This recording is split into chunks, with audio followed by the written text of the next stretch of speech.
Hello, everybody, and welcome to our short research presentation. I'm Eugene, and I'll be covering this first section of our talk, which covers the context and method of our study. And then a little later, Judith Stevenson will tell you about our findings and conclusions. For the purposes of this brief presentation, we won't go into the background context for our project in any great detail. In broad terms, however, emotional reaction to negative feedback has been identified as a barrier to students engaging with that feedback. That is, if students have a negative emotional reaction to the feedback provided by markers, this can in turn have a negative effect on their engagement with the feedback. In this study, we were primarily interested in investigating if emotional reaction was different depending upon whether the marker addressed the feedback comment to the student writer, or focused rather on the content written, and whether this changed depending upon whether the feedback was positive, praised a student for a job well done, or was negative, indicated where things could be improved. The table here has an example feedback item from our study, essentially to illustrate our approach and intuitions. As you can see, the same item could appear in one of four different ways or conditions.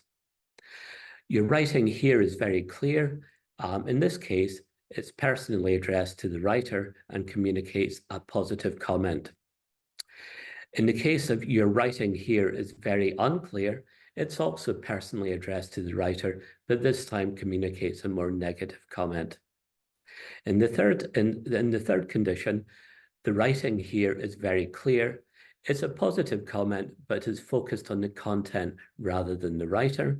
And finally, the writing here is very unclear. It's a negative comment focused on the content.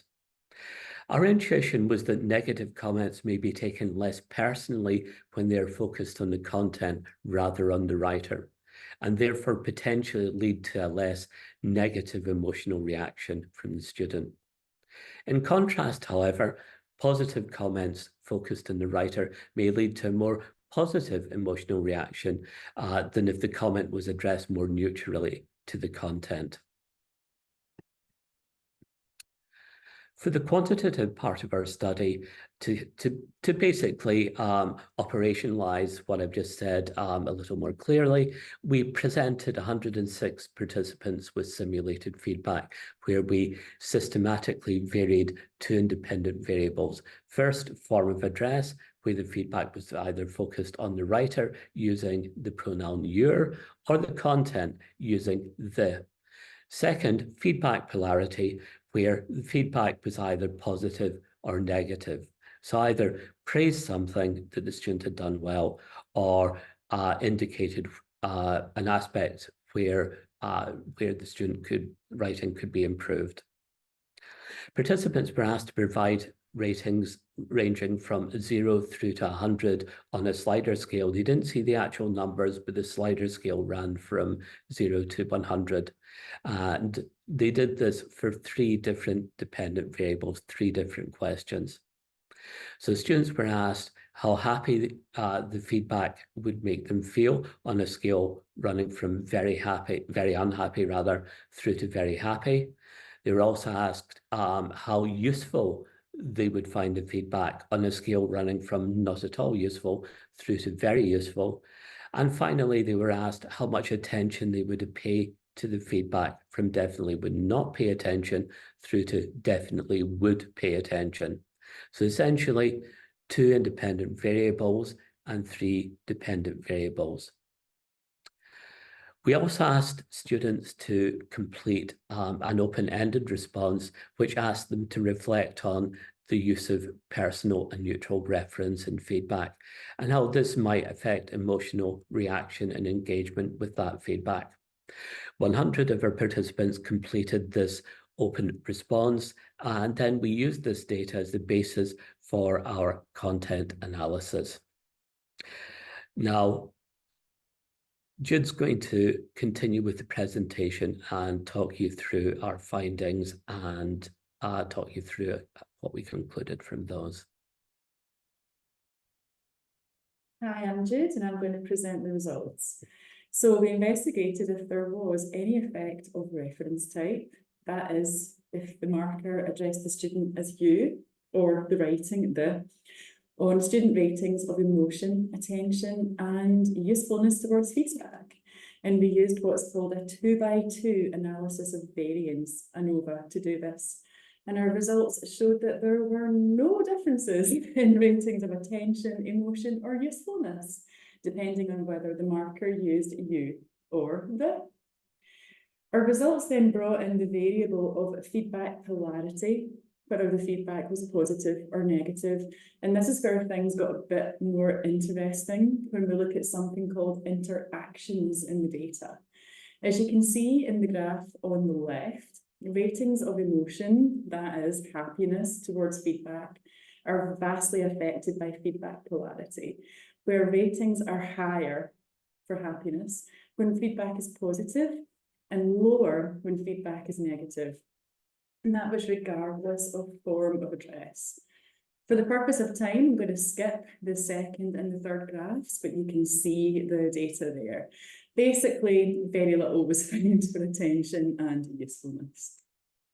Right, next up, we also asked an open-ended question about preferences for the use of you or the in written feedback and the impact this might have on emotional responses.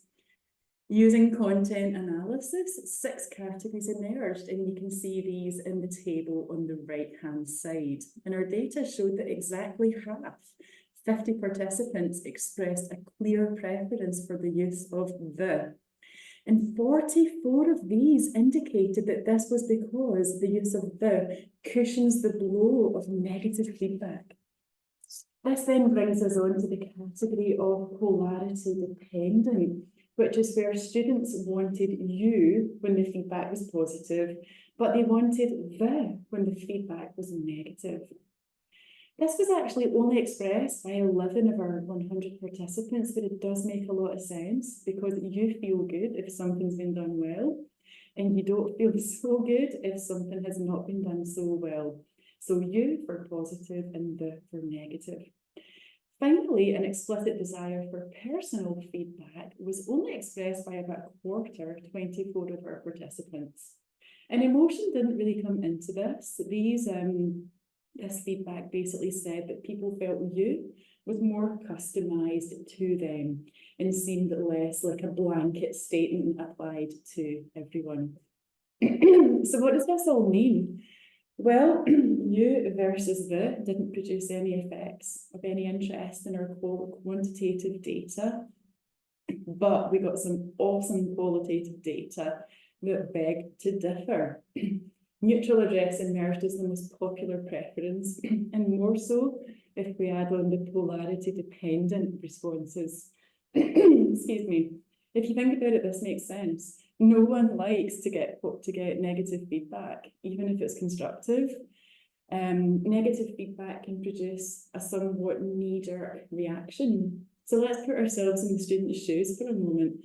If they're interpreting the feedback as a reflection on themselves and not the work, this could impact the self. So the use of neutral feedback could produce a buffer here to lessen the blow. We recommend that where possible, markers use neutral language when providing feedback that is negative or correcting a student to mitigate the effect of negative feedback.